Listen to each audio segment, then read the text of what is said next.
Kathleen Kennedy's Lucasfilm in 2 headlines. One day ago, Collider exclusive future A Star Wars Story spin-offs on hold at Lucasfilm. That's 1 day ago. 16 hours ago, that's 8 hours later, multiple films still in Star Wars pipeline, sources say, ABC News. Get your story straight.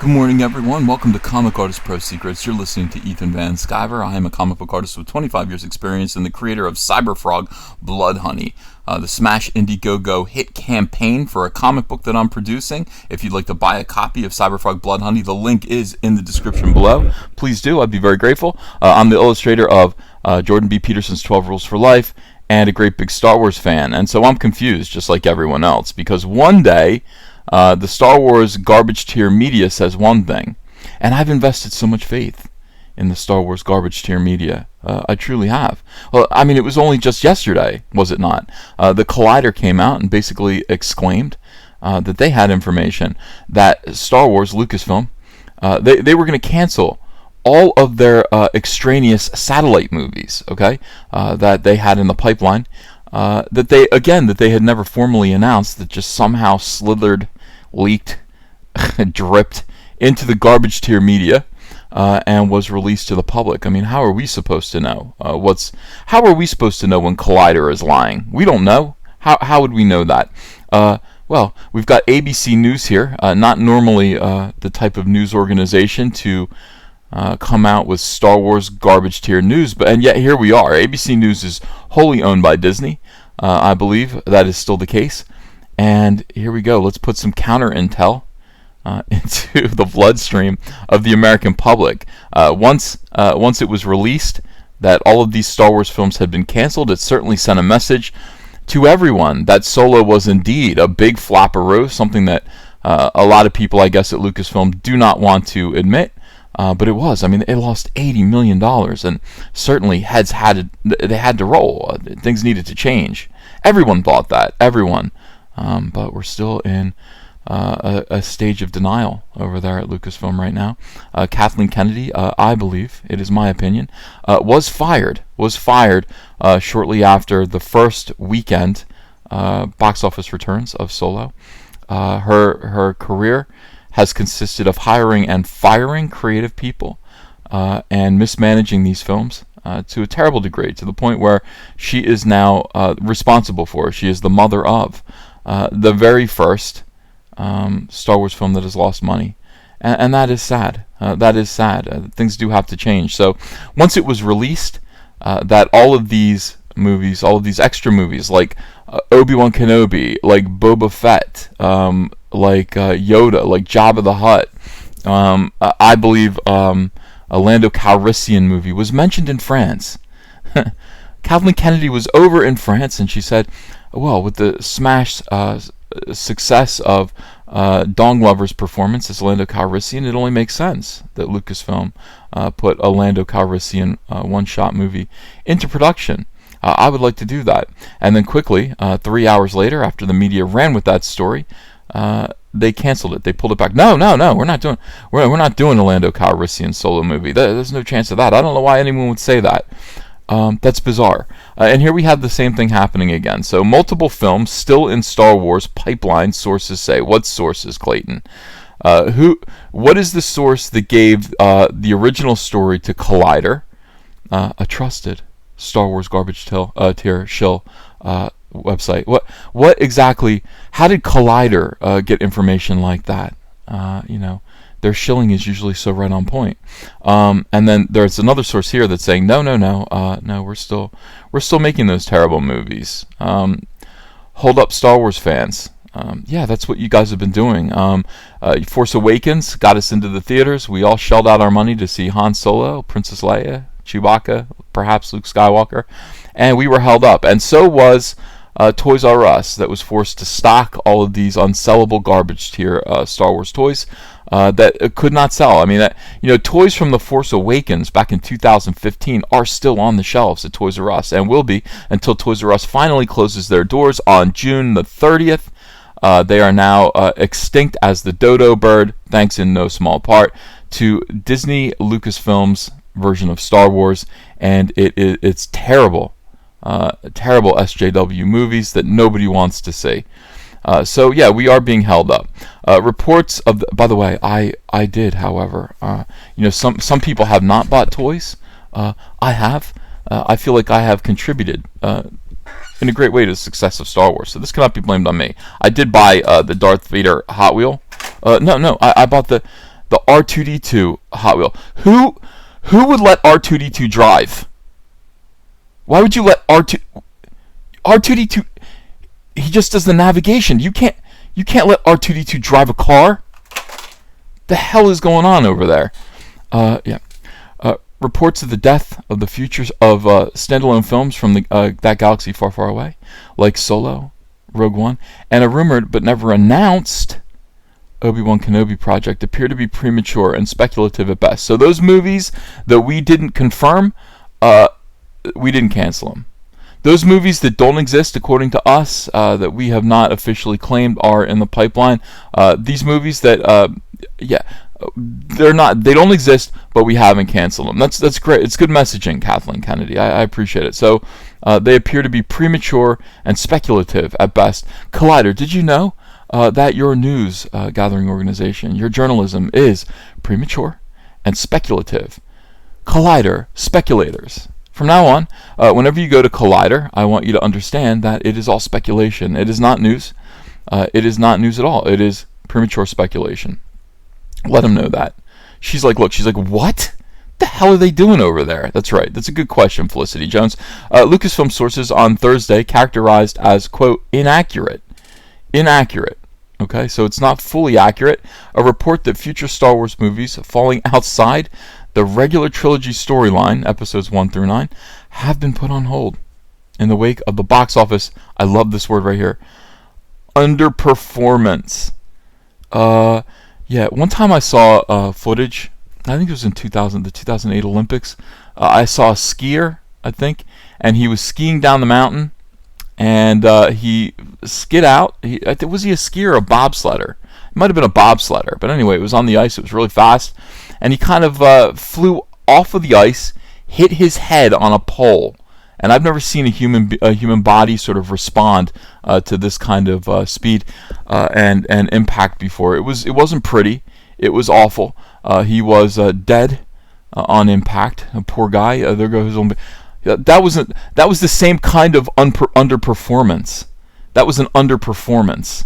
The same way Solo, a Star Wars story, is an underperformance. They're both underperformances. They both did not reach the expectations that they had for themselves.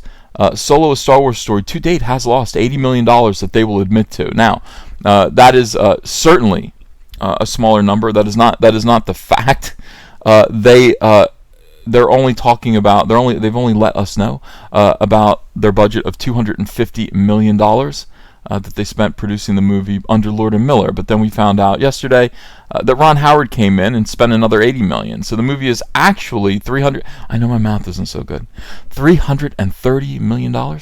Let's probably tack another $80 million on top of the $80 million they're confessing to. And by the way, the $80 million that Ron Howard spent is the $80 million that they lost on the film. They could have broke even had Kathleen Kennedy not been so chaotic.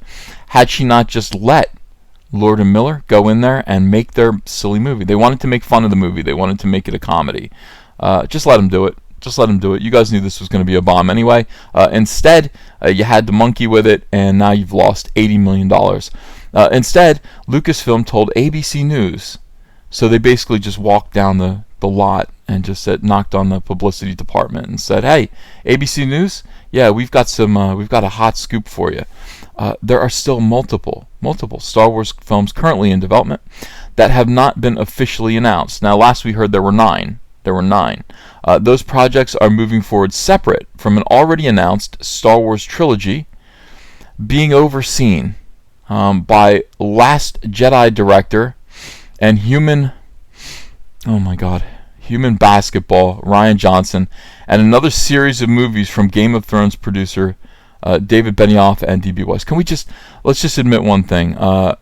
Yeah, these are the only movies that should be being made. I'm interested in these. I want to see what happens here.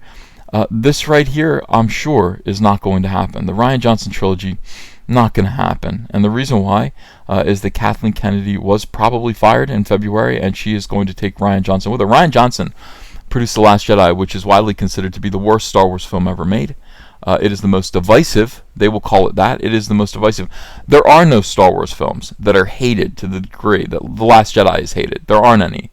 And we all feel like The Phantom Menace was a letdown. It was a little bit silly, but nobody really hates it actively. They hate The Last Jedi. We all hate The Last Jedi. I've never seen anything like it. I've never seen a Star Wars movie so despicable, so stupid, so couched in smarmy sarcasm and just, SJW, just kind of hipsterism. I've never seen anything like it. I've never seen a movie that celebrated failure and laziness. Just utter, was it 3 hours or 4 hours? How long was that movie? Was it 5 hours long? However long it was just nothing but cynicism. They ruined Luke Skywalker. Utterly ruined Luke Skywalker. Utterly ruined Princess Leia. And introduced us to Admiral Holdo. I don't... The movie's indefensible. It is indefensible. So they're not. This is basically saying no. Erase everything that Collider said. We are not going forward with any announcements of any changes right now. It's too premature. We don't like the fanboys celebrating, hooting and hollering like the Ewoks at the end of Return of the Jedi over news article after news article about the consequences of the failure of Solo. A Soy Wars story. After all, we still feel it's because of a boycott mounted by white male man babies, and we can't let them get their way. This is all ridiculous. None of this is.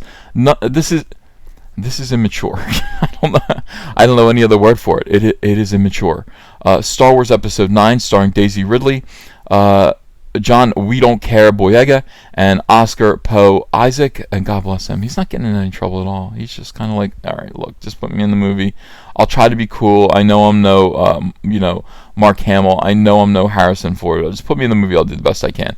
I like Oscar Isaac. Is set to hit theaters in December of 2019. The film is being directed by J.J. Abrams, who also helmed The Force Awakens in 2015.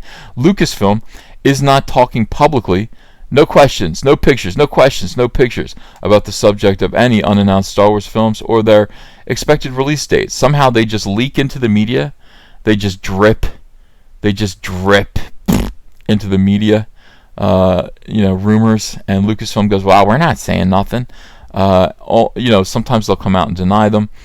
This is Lucasfilm, by the way. They're completely out of control of their messaging under Kathleen Kennedy. They are out of control. They've got their silly Pablo Hidalgo out there. They've got their story group people making fools of themselves on Twitter. They've got their authors denouncing the fans. In general, I've never seen a meltdown like this. I haven't seen a meltdown like this at all.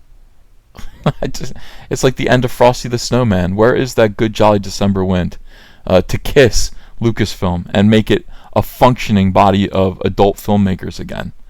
I would like that. I'd like to see that. Always in motion is the future, as Yoda says. Did Yoda say anything about always perpetrating cover-ups? Leak, cover-up, leak, cover-up, leak, cover-up. That is Lucasfilm under Kathleen Kennedy. Hey, want to follow me on Twitter? Okay, cool. I'm at Ethan Van Sciver. Talk to you there.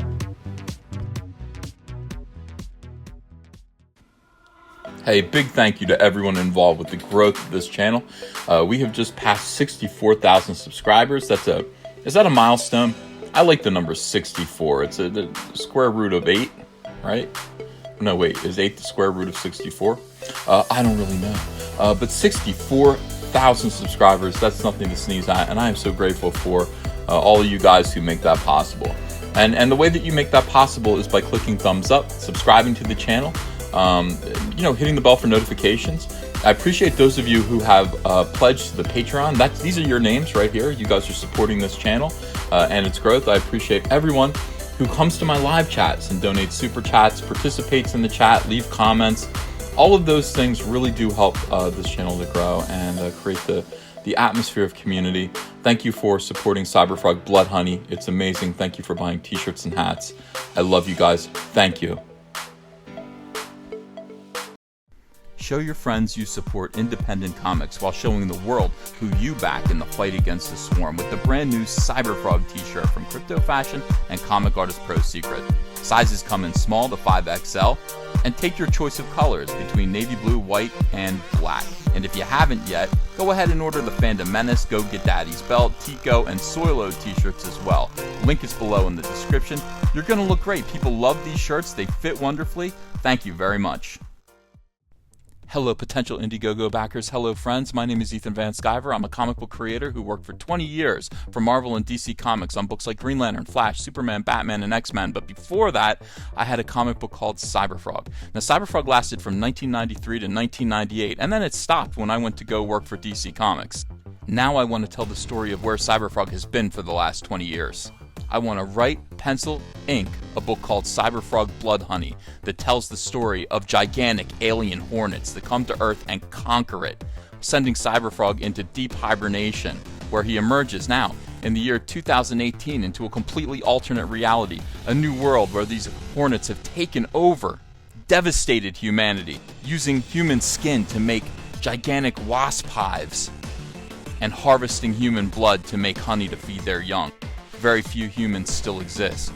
But it's up to Cyberfrog to save what's left of humanity and turn back the damage that's been done by these wasps with his brother Salamandroid and his friend Heather Swain.